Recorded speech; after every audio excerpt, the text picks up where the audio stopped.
चलिए, हमारी last recording में गड़बड़ हो गई थी, तो उसको मैं री रिकॉर्ड कर रहा हूँ। हाँ, तो पहला question, final point 01, audit evidence includes both information content in accounting records and underlying financial statements and other information discuss. मतलब उन्होंने एक पॉइंट को उठाया कि इसमें दो तरह की जानकारी, अकाउंटिंग रिकॉर्ड्स और फाइनेंशियल रिकॉर्ड, इसको आप डिस्कस करिए। मतलब वो हिंट देना चाहते हैं कि आप ऑडिट एविडेंस को डिफाइन करिए, उसका मतलब बताइए, उसमें क्या क्या होता है वो बताइए। फिर वापस, what is mean by what do mean by audit evidence, audit evidence मतलब क्या, ऑडिट एविडेंस मतलब क्या, और उसमें क्या चीज़ें आते हैं, वही बात। अब ये देखिए, ये तीसरा क्वेश्चन सबसे इंटरेस्टिंग है। पहले ये चार, साढ़े तीन, साढ़े चार लाइन्स, साढ़े चार लाइन एक बहुत ही ऑडिट से रिलेटेड एक जनरल बात करते हैं। और आपको, आप ये एग्जाम में भी देखेंगे, एग्जाम में भी बहुत जगह आप ऐसा देखेंगे कि एक भावनात्मक बात करते हैं, कुछ ऑडिट से, ऑडिट के कॉन्सेप्ट से रिलेटेड बात करते हैं, फिर अचानक से लास्ट लाइन में मुद्दे पे आते हैं। इसलिए पहले हमेशा लास्ट लाइन को पढ़ो। Discuss explaining clearly the detailed meaning of audit evidence. ये लोग मीनिंग मांग रहे हैं, मतलब ऑडिट एविडेंस को बताइए, ऑडिट एविडेंस को बताइए, और उसमें क्या इंक्लूड होता है उसके बारे में बताइए। That's it. देखो, पूछते कैसे, और खास करके आरटीपी के और एमटी क्वेश्चन कुछ वियर्डली ड्राफ्टेड होते हैं। चिंता मत करिए, बनाने वाले लोग भगवान नहीं है, और आरटीपी एमटीपी कभी कभी बहुत जल्दबाजी में बनाते हैं, तो क्वेश्चन पूछने का तरीका बहुत ही वाहियात है। मतलब एक पैराग्राफ उठाएंगे, डाल देंगे, और उसके नीचे क्वेश्चन लिख देंगे और बोल देंगे केस स्टडी है। अभी ऐसे ही किया इन्होंने। अब बता रहा हूं आपको, ये नया नया रहेगा आपका, देखेंगे। ऐसे लोड मत लीजिए, क्वेश्चन का हर वर्ड बहुत ज्यादा इंटरप्रिट नहीं करता है, यू विल गो मैड। ठीक है, एक भावनात्मक बात की है और फिर बाद में पूछा है क्या भावनात्मक बात है। Auditing is a logical process, of course it's a logical process, systematic step by step process as govern by standards and auditing. An auditor is called upon to assess the actualities of situation. उसको बुलाया जाता है ताकि वो सच्चाई का पता कर सके, बिल्कुल सही है। सच्चाई का पता करता है, फिर रिव्यू करता है फाइनेंशियल स्टेटमेंट्स को, देखता है कि ये ट्रू एंड फेयर है कि नहीं, बिल्कुल, इसलिए उसको बुलाया जाता है। This he cannot do unless he has examined the financial statement objectively. जब ये वो नहीं कर सकता जब तक उसने असेस नहीं किया फाइनेंशियल स्टेटमेंट्स को ऑब्जेक्टिवली। ऑब्जेक्टिवली मतलब बीइंग अनबायस्ड, अनबायस्ड रहना। ठीक है, अनबायस्ड रहना मतलब क्या, मैं सिर्फ एविडेंस को देखूंगा और फाइनेंशियल स्टेटमेंट्स को देखूंगा, बस इन चीजों को मैं देखूंगा। ठीक है, हाँ, आपका पुराना व्यवहार कैसा था, अच्छा बुरा, उसको मैं ध्यान नहीं दूंगा ज्यादा। बस एविडेंस, इस बार एविडेंस क्या दिख रहा है, इस बार फाइनेंशियल स्टेटमेंट क्या है।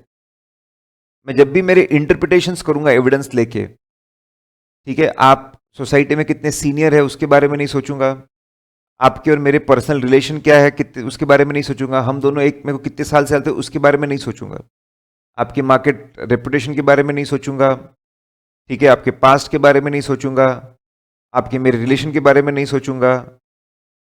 अनबायस्ड रह के मैं एविडेंस को इंटरप्रिट करूंगा। आई विल इंटरप्रिट एविडेंस, उसको बोलते हैं being objective. He needs evidence to obtain information for arriving at judgement. उसको, और ये सब करने के लिए उसको इंफॉर्मेशन की जरूरत है। ठीक है, अगर आप पहला पार्ट देखेंगे जो मैंने ब्रैकेट लगाया है, दिस इज, ये हम लोग हमारे नोट्स में पढ़कर आए, एविडेंस का मतलब क्या है, और उसके दो पार्ट्स है, अकाउंटिंग रिकॉर्ड्स और उसके बाद में आपके other information, we have studied that. अब इन्होंने एक पार्ट और इंक्लूड किया है, मैंने जानबूझ के अपने नोट्स में इंक्लूड नहीं किया क्योंकि बहुत ही वाहियात सा पार्ट था, उसका कोई मतलब नहीं बनता था ज़्यादा, लेकिन इन्होंने इंक्लूड किया है तो ठीक है यार। इसलिए फिर मैंने क्वेश्चन बैंक में तो रहने दिया उसको, क्वेश्चन बैंक पे रहने दिया। अब उसका देखिए, जब भी ऐसे कोई पैराग्राफ्स वगैरह आए तो आपके दिमाग में उसके पॉइंट्स आ जाने चाहिए, क्या लिखा है वहां पे। ऑडिटर को बुलाया जाता है सच्चाई पता करने के लिए, ऊपर का एक तो ऊपर का ही पैराग्राफ रिपीट मार रहा है। देखो क्वेश्चन कैसे बन रहा है, समझ रहे हैं आप। जनरली जनरली पैराग्राफ, जो पूरा पैराग्राफ होता है, पैराग्राफ या फिर जो पूरा टॉपिक होता है, टॉपिक की शुरुआत की लाइन से क्वेश्चन बना लेते हैं, शुरुआत की लाइन से क्वेश्चन बना लेते हैं, या फिर आखिरी के स्टेटमेंट से क्वेश्चन बना लेते हैं. This is how they go about it. तो क्यों बुलाया? पहला पॉइंट, बुलाया गया है to find the truth. Auditor को वो बता रहे, ऑडिटर को बुलाया जाता है तो ताकि वो सच्चाई पता कर सके, सच्ची में क्या है, how things are going on, सही में स्टेट ऑफ अफेयर्स कैसे है, सही में एसेट्स कैसे है, सही में लाइबिलिटीज कितनी है, सही में फाइनेंशियल रिजल्ट्स कैसे, पीएनएल कैसा है. और फिर वो रिव्यू करता है फाइनेंशियल स्टेटमेंट्स, फिर उसको ओपिनियन देता है. ये बात को बताया, ये बात हम जानते हैं यार, ऑडिट की डेफिनेशन से निकल कर आती है, बहुत ही बेसिक बात है. तो आप वो पॉइंट को बताइए कि भैया to find the truth, actual result, state of affairs, opinion देना चाहता है. और ये करने के लिए उसको अनबायस्ड होकर, ठीक है, मार्केट को बाजू में रखकर, पास्ट को बाजू में रखकर, प्रेजेंट रिलेशन को बाजू में रखकर हर चीज को इंटरप्रेट करना पड़ेगा. ऑब्जेक्टिव एग्जामिनेशन, ठीक है. ये तो बेसिक बात है यार, ये तो हम ऑडिट की डेफिनेशन से पढ़ते हैं. अगर वो ऐसा नहीं करेगा, अगर वो ऐसा नहीं करेगा, सिस्टमैटिकली ऑडिट नहीं करेगा, तो उसके अगेंस्ट लीगल एक्शन होगा. Will face a legal action. लोग उसको निग्लिजेंट बोलेंगे, केयरलेस बोलेंगे, अनप्रोफेशनल बोलेंगे, उसको पनिश करवाएंगे, पनिशमेंट भी मिलेगी. He will lose reputation and Prestige. इस बारे में लिखा है, इस बारे में लिखा है. तो ऑडिट प्रोसेस के बारे में बताते, और अगर ये प्रोसेस बराबर नहीं निभाओगे तो आपको पनिशमेंट मिलेगी, आपको मार्केट में आपकी रेपुटेशन खराब होगी, प्रेस्टीज खराब होगी, ये बात बताई हुई है. ठीक है. तो अब आपको ये समझना है, question answer is not just application of knowledge. इससे हम सीखते हैं, अच्छा इस तरह के क्वेश्चंस पूछे जाते हैं तो इस तरह के आंसर्स हमको लिखने पड़ेंगे. Now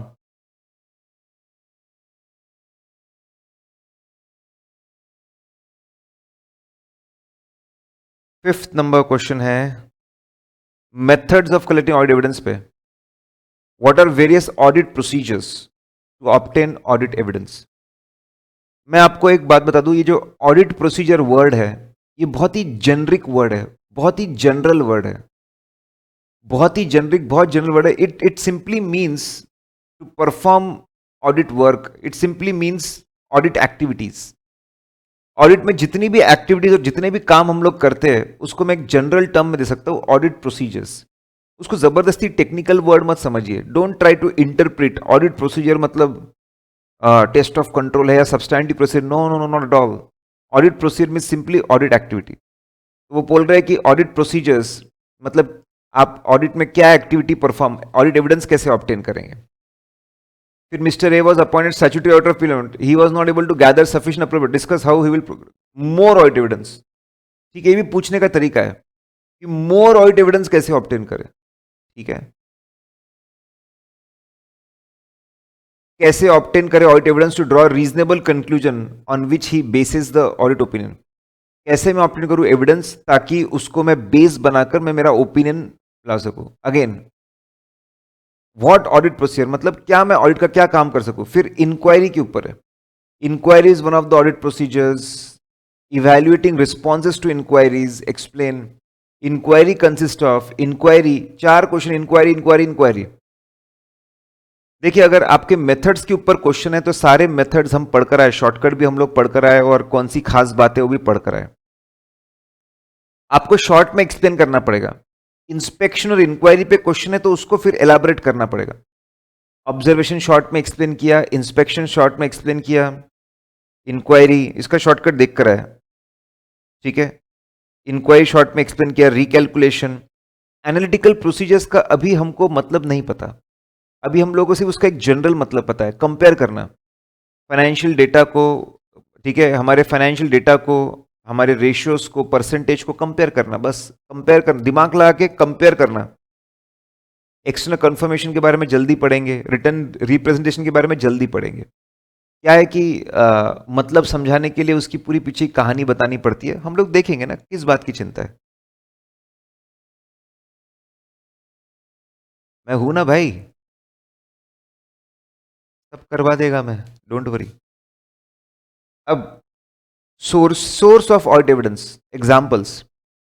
in most of the assertion, much of the evidence be drawn and each one should be considered and weighed to ascertain its weight to prove or disapprove the assertion.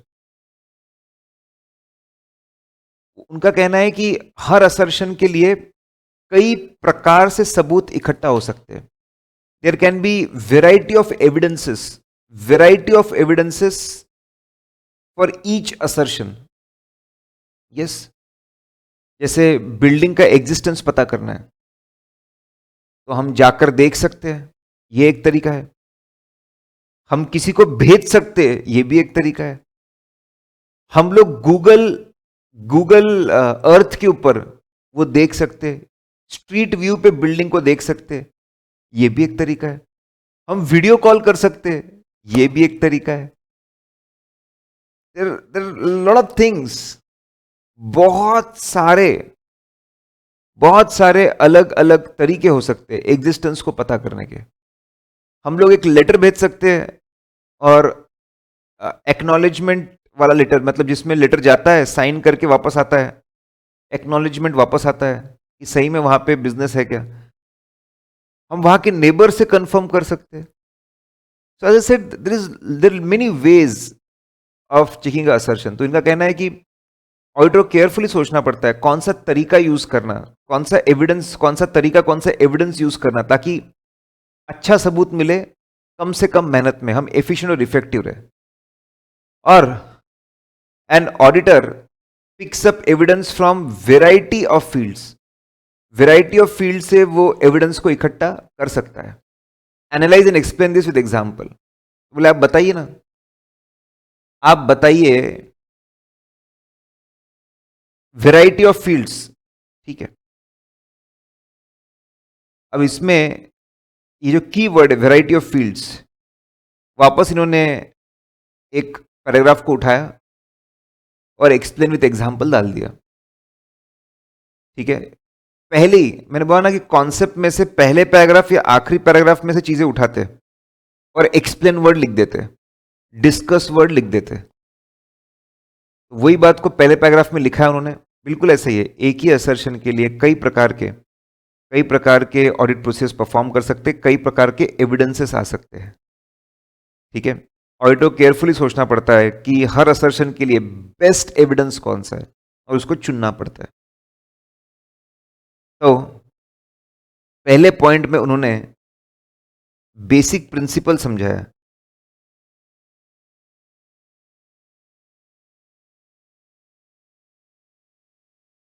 Basic principle को समझाया, ये basic principle है. अब वो हमको examples दे रहे हैं, अलग अलग टाइप के एविडेंस के एग्जाम्पल्स.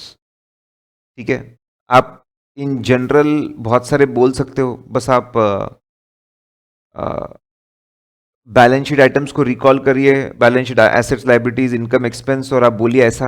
या फिर मैंने यहाँ पे एक निमोनिक दिया है, डीपीएस में आईएएस. कुछ बच्चों ने दिल्ली पब्लिक स्कूल में आईएएस की पढ़ाई की. D stand for. ठीक है, एविडेंस कहाँ कहाँ से मिल सकता है, documentary examination, documents is a big source, वहां से मिल सकता है. ठीक है, हम जानते हैं. P stand for physical examination of asset से एविडेंस मिल सकता है. बहुत बढ़िया. ये सब वेराइटी ऑफ फील्ड्स है, जहां जहां से जानकारी, डॉक्यूमेंट्स को स्टडी करके एविडेंस मिल सकता है, फिजिकल एग्जामिनेशन से एविडेंस मिल सकता है, statement and explanation of management and officials, मतलब हम पूछताछ कर सकते हैं मैनेजमेंट से, ऑफिसर से, एम्प्लॉयज से. हम पूछताछ कर सकते हैं. S again stand for third party से. डीपीएस में M stand for minute books. Board of directors बहुत सारी इंपॉर्टेंट बातें डिस्कस करते हैं, उसके ऊपर रेजोल्यूशन पास करते हैं, बहुत सारी इंपॉर्टेंट. हमको फिक्स एसेट खरीदना है, उसका रेजोल्यूशन पास करते हैं, कितने में खरीदना है. रेजोल्यूशन लिखा होता है ये खरीदना है, इतने में खरीदना है, इस बंदे का कोटेशन अच्छा है, वो इंपॉर्टेंट है. फिक्स एसेट परचेस चेक करने काम आएगा. लोन लेते तो बोर्ड ऑफ डायरेक्टर्स अप्रूव करते हैं, वो काम है. बोर्ड ऑफ डायरेक्टर्स बहुत जो बड़े बड़े फाइनेंशियल ट्रांजैक्शंस है, इनकम के, एक्सपेंस के, एसेट के, लाइबिलिटी के, वो सारे बोर्ड वाले डिस्कस करके रेजोल्यूशन पास करते हैं. तो board minutes is a big source of information, is a big evidence. IS, inter relationship of various accounting data. हम इसको एनालिटिकल प्रोसेस में और पढ़ेंगे, ठीक है।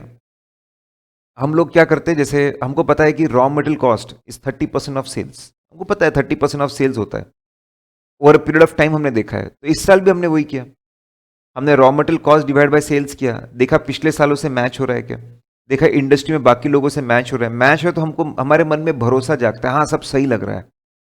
तो एक डेटा दूसरे डेटा से कैसे रिलेटेड है वो रिलेशनशिप को समझा जाता है, रेशियो परसेंटेज निकाले जाते हैं और फिर उसको कंपेयर किया जाता है कि वो रिलेशनशिप अभी भी वैसी चल रही है ना। चल रही है तो बहुत बड़े मन में सुकून आता है कि सब बराबर है, नहीं तो हो सकता है कुछ गड़बड़ हो या फिर कोई वैलिड रीजन हो उसके पीछे। फिर A stand for arithmetical accuracy, auditor recompute करके देख सकते हैं हम पढ़कर है। एस 3 है, S stand for state of internal control and internal checks. Systems कैसे है ये हम समझते हैं और उसको चेक करते हैं। टेस्ट ऑफ कंट्रोल्स हमने बोला भी, सिस्टम्स को हम लोग समझते हैं और उसको हम लोग चेक करते हैं सिस्टम्स को। वो हमारे मन में भरोसा, जैसे हम देखते हैं कि डेटर का सिस्टम अच्छा है, एक हमारे मन में भरोसा जागता है डेटर सही होंगे। क्रिएटर का सिस्टम अच्छा है, क्रिएटर सही होंगे। तो डेफिनेटली सिस्टम को स्टडी करके, समझ के, टेस्ट करके हमारे मन में विश्वास पैदा होता है, वो भी एक एविडेंस है। फिर subsidy and memorandum records, yes ये बुक्स ऑफ अकाउंट्स, आपके जो प्राइमरी बुक्स है, सब्सिडरी बुक्स, आपके कैश बुक जर्नल के अलावा cash book, bank book, purchase book, sales book, ठीक है, ये बुक्स। मेमोरेंडम रिकॉर्ड्स मतलब हिसाब किताब के लिए रखे, they are not part of books of accounts, they are not part of books of accounts, लेकिन हिसाब किताब के लिए रखे हुए हैं, ठीक है। And subsequent action by client and others, साल खत्म होने के बाद क्या हो रहा है, that is also good source of information, that is a good source of evidence, ठीक है सर। जैसे साल के बाद अगर आपको दिख रहा है डेटर पैसे दे रहे हैं, मतलब डेटर सही थे। साल के बाद में दिख रहा है क्रिएटर को पेमेंट किया है, मतलब पेमेंट सही था, ठीक है। तो ये वेराइटी ऑफ फील्ड, ये मैं इसको कीवर्ड बोलूंगा, वेराइटी ऑफ फील्ड। अगर आपको कहीं पर भी क्वेश्चन में वेराइटी ऑफ फील्ड दिखे, ठीक है, मैं सोर्सेस ऑफ एविडेंस इसको नहीं बोलना चाहूंगा।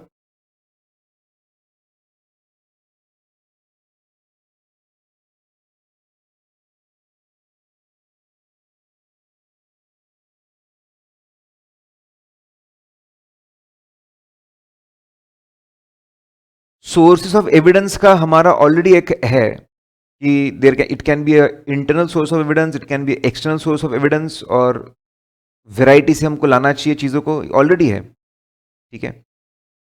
तो अगर आपको वेराइटी ऑफ फील्ड्स ये आपको देखने को मिले, ऐसा क्वेश्चन देखने को मिले नवंबर 20 आरटीपी में, तो आपको ये बातें लिखनी है, आपको बताना है यस बेसिक प्रिंसिपल,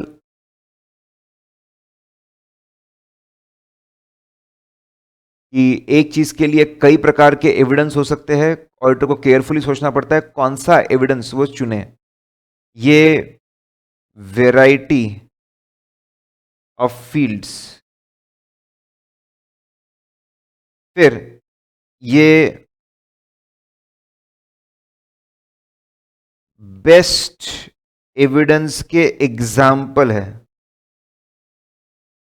जैसे सबसे ऊपर इन्वेस्टमेंट्स है बैलेंस शीट में, इन्वेस्टमेंट के लिए बेस्ट क्या है, अगर जो इन्वेस्टमेंट बैंक के पास में रखे है एज अ सिक्योरिटी, उसके लिए best source of information, best source of evidence क्या है, रियलिस्टिकली कम समय में अच्छा।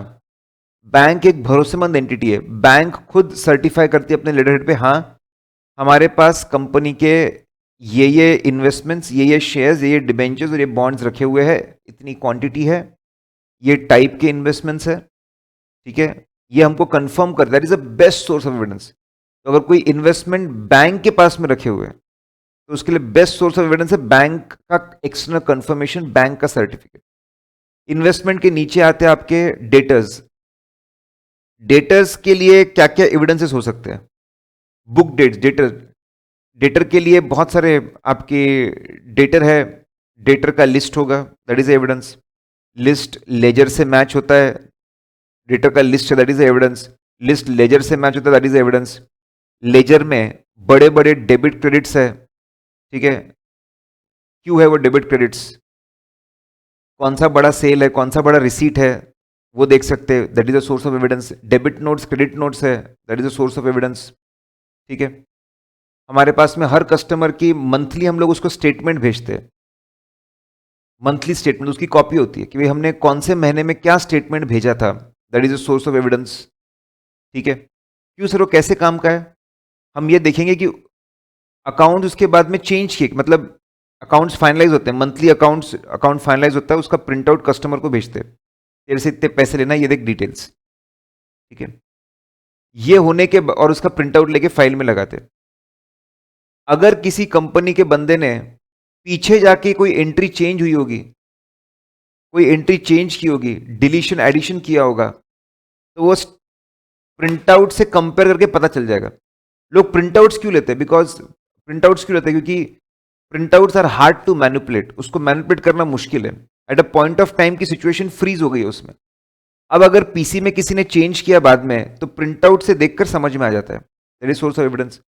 फिर ये बोल रहा है इसमें से कुछ एविडेंस कोलैबोरेटिव, कोलैबोरेटिव हम जानते हैं, हमको एक चीज के लिए एविडेंस मिल चुका है, उसी चीज को फिर से प्रूव करने के लिए कोई एविडेंस मिलेगा, उसको बोलते हैं कोलैबोरेटिव एविडेंस। फिर वो एक वर्ड यूज करते हैं कॉम्प्लीमेंट्री एविडेंस। कॉम्प्लीमेंट्री एविडेंस मतलब क्या, सपोज एक एविडेंस से एग्जिस्टेंस असर्शन प्रूव हो रहा है, दूसरे एविडेंस से वैल्यूएशन प्रूव हो रहा है। जब एक ही आइटम का दूसरा असर्शन प्रूव हो रहा है, उसको बोलते हैं कॉम्प्लीमेंट्री। एक एविडेंस ने पहले असर्शन प्रूव किया था, दूसरे एविडेंस ने भी असर्शन प्रूव किया, दैट विल बी कोरैबोरेटिव। एक ही आइटम एक ही आइटम के दो असर्शन प्रूव कर रहे हैं, ऐसे एविडेंस है, तो वो कॉम्प्लीमेंट्री एविडेंसेस है। ठीक है, और तीसरा कैश इन हैंड के लिए बेस्ट है काउंटिंग। तो एग्जांपल दे रहे वो, इन्वेस्टमेंट के लिए क्या बेस्ट है, डेटर के लिए क्या चीजें हो सकती है, कैश इन हैंड के लिए क्या चीजें हो सकती है। ऑडिटर को ये पूरा नॉलेज पता होना चाहिए कि कई प्रकार के एविडेंस हो सकते हैं, यह है variety of fields of evidence, और यह है उसकी एग्जाम्पल, और केयरफुली उसको प्रायोरिटी बनानी चाहिए कि भाई हर चीज के लिए कौन सा बेस्ट एविडेंस है, कौन सी चीज अच्छा अश्योरेंस देंगी, कम मेहनत में, कम समय में और कम कॉस्ट में। उसको प्रायोरिटाइज करना पड़ता है कौन सी, जैसे कैश के लिए बेस्ट है कैश काउंटिंग। इंक्वायरी क्या कर रहे हो कैश की, तुम कैश की इंक्वायरी क्या कर रहे हो तुम, उसको कंपेयर क्यों कर रहे हो, फालतू टाइम पास क्यों कर रहे हो, why are doing time pass. जाओ सीधा सीधा जाकर, ठीक है, सीधा तुम जाओ और काउंटिंग कर दो। तो ऑडिटर को सोच समझ के प्रायोरिटी फिक्स करनी पड़ती है, प्रायोरिटी फिक्स करनी पड़ती है कि भाई साहब, ठीक है, कौन सा मेरे लिए प्रायोरिटी एविडेंस कौन सा है जो हाईएस्ट सेटिस्फैक्शन दे, और उसने जितने भी अवेलेबल एविडेंस है उसके बारे में सोचना चाहिए। अवेलेबल मतलब सिर्फ एंटिटी के साथ अवेलेबल ऐसा नहीं है, एंटिटी के साथ, एंटिटी के बाहर, कहीं पर भी जो अवेलेबल है उसके बारे में सोचना चाहिए। ऐसा ज्ञान बांटा है, कंक्लूजन बोल सकते हैं इसको। तो आपके दिमाग में बैठना चाहिए कि अगर ऐसा वेराइटी ऑफ फील्ड है तो बेसिक प्रिंसिपल, कई जगह से चीजें आ सकती है, ऑडिटर को केयरफुली सोचना चाहिए क्या करना है। ये है वो कई जगह है, ये है उसके एग्जाम्पल, और ये कंक्लूजन।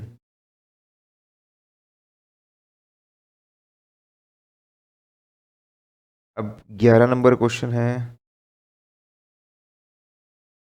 Source of evidence. ये क्वेश्चन बराबर नहीं है, मतलब difference between internal evidence and external evidence, ये पुराना क्वेश्चन हुआ करता था पुराने प्रैक्टिस मैनुअल में, अभी न्यू कोर्स के लिए इतना रेलेवेंट नहीं है वो। आप वो, और उसका आंसर भी बराबर नहीं है उसके हिसाब से। डिफरेंट सोर्सेस, डिफरेंट नेचर, मोर अश्योरेंस। जितने अलग अलग सोर्सेस से एविडेंस मिलेगा, जितने अलग अलग टाइप का एविडेंस मिलेगा, उतना हमारा अश्योरेंस बढ़ जाएगा। ये क्वेश्चन बना दो, ये उसका क्वेश्चन बना दो, ठीक है, make this as a question.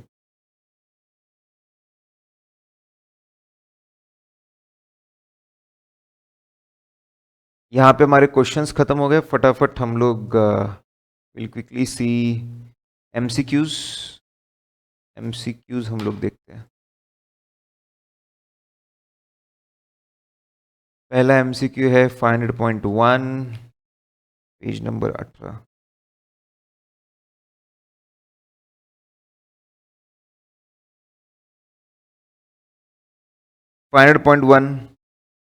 Audit evidence includes, बहुत ही वाहियात लगता है मेरे को ये, बहुत ही वाहियात मेरे को लगता है ये पर्टिकुलर एमसीक्यू, इस तरह के एमसीक्यूज। लेकिन क्या करेंगे, इंस्टीट्यूट सैंपल एमसीक्यूज निकाले थे पहली बार, वहां पर भी था, नवंबर 19 के मॉक में भी था, मई 19 के मॉक में भी था, स्टडी मटेरियल 21 में भी है। बेकार। ऑडिट एविडेंस इंक्लूड्स, दो चीजें इंक्लूड करता है, it includes accounting records and other information. ठीक है, अब पहले वाले में सिर्फ अकाउंटिंग रिकॉर्ड्स बोला है, इसलिए वो गलत है। दूसरे वाले में बोला है accounting records and other information, ये दोनों चीजें आती है, दोनों भी एक साथ आ सकती है। सी वाले में बोला है अदर इंफॉर्मेशन, गलत। डी वाले में बोला है अकाउंटिंग रिकॉर्ड और अदर इंफॉर्मेशन, ये भी आ सकता है, ये आ सकता है, या वो आ सकता है। और तो अब सर, अब हम लोग क्या याद रखेंगे एंड और को? ठीक है, एंड और को याद रखेंगे क्या? इस तरीके से पढ़ना होगा हमको? बिल्कुल नहीं। I don't think, that is useless. आप कितनी पढ़ने की कोशिश करोगे, नहीं हो पाएगा। ठीक है, यहां पे, और अगर आप अब जाके पलट के देखोगे, बेयर्स आपका नोट्स देखोगे, तो वहां पे आपको वर्ड दिखेगा एंड, कि भाई ये भी आता है और ये भी आता है। यहां पे और लिखने से ऐसा मतलब निकल के आ रहा है कि या तो ये आएगा या तो ये आएगा, ऐसा नहीं। एक ही असर्शन के लिए अकाउंटिंग इंफॉर्मेशन भी आ सकती है, accounting records can be evidence and other information can also be evidence. तो दोनों चीजें आती है, बोथ द थिंग्स, या तो ये या तो वो, ऐसा नहीं है। इसीलिए, और मैं आपको बता रहा हूं, जनरली स्पीकिंग एंड ही होता है। जनरली स्पीकिंग अगर आप देखें कभी भी, ठीक है, तो वहां पे एंड ही आपको हमेशा मिलेगा। बहुत रेयर सिचुएशंस में और मिलने वाला है। और चिंता मत करो सर कि अब मैं सारे एंड और की लिस्ट बनाऊं, बेवकूफी होगी, ये बहुत बड़ी बेवकूफी होगी, बहुत बड़ा मैडनेस होगा अगर आप सारे एंड और की लिस्ट बनाएंगे। तो एमसीक्यू जहां पे टारगेट किया हुआ है ना, इंस्टीट्यूट के डेटाबेस में एमसीक्यू, बस उतना ध्यान रख लो। Generally speaking it will be and always, बहुत रेयरली और आएगा, उसको नोट कर लेंगे। ठीक है, तो एंड है यहां पे, बहुत बेकार MCQ. This is not how you draft MCQ, जबरदस्ती के काम है यार। I don't know how institute allow such poor quality MCQs. Audit procedure to obtain audit evidence can include audit procedures to obtain audit evidence can include, आपके सब में methods of collecting audit evidence है, और ए में सबसे ज्यादा methods है। ए में सबसे ज्यादा मेथड है, तो उसको हमने सिलेक्ट कर लिया। सिंपल, एकदम सिंपल है। ठीक है,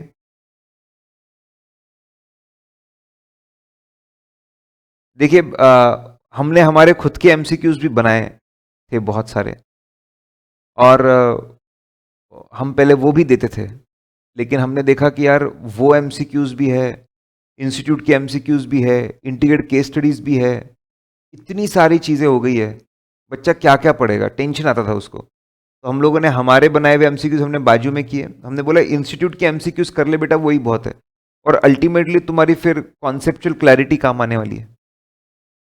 ठीक है,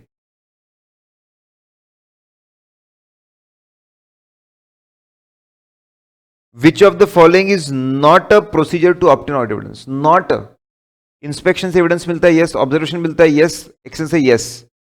नॉट पूछा है, तो none of the above, none of the above.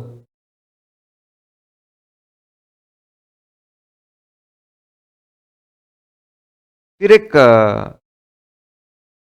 18 number का आज के इसमें है, 18 नंबर की केस स्टडी है, और चौथे नंबर का एमसीक्यू है। ऐसे 200 में होना चाहिए वो, it should be part of ऐसे 200। 200 के साथ पढ़ेंगे, बहुत इंटरेस्टिंग एमसीक्यू है। क्या किया उन्होंने, एक पैराग्राफ लिखा है और उसमें गलत वर्ड्स है, उसको अंडरलाइन कर दे, ये वर्ड्स गलत है। सही वर्ड्स क्या होने चाहिए वो आप बताइए। लेकिन हम वो ऐसे 200 के साथ पढ़ पाएंगे, वो जो कॉन्सेप्ट बताया है ऐसे 200 के साथ पढ़ेंगे, ठीक है। ओके, तो आज के यहीं पे ख़त्म हुआ।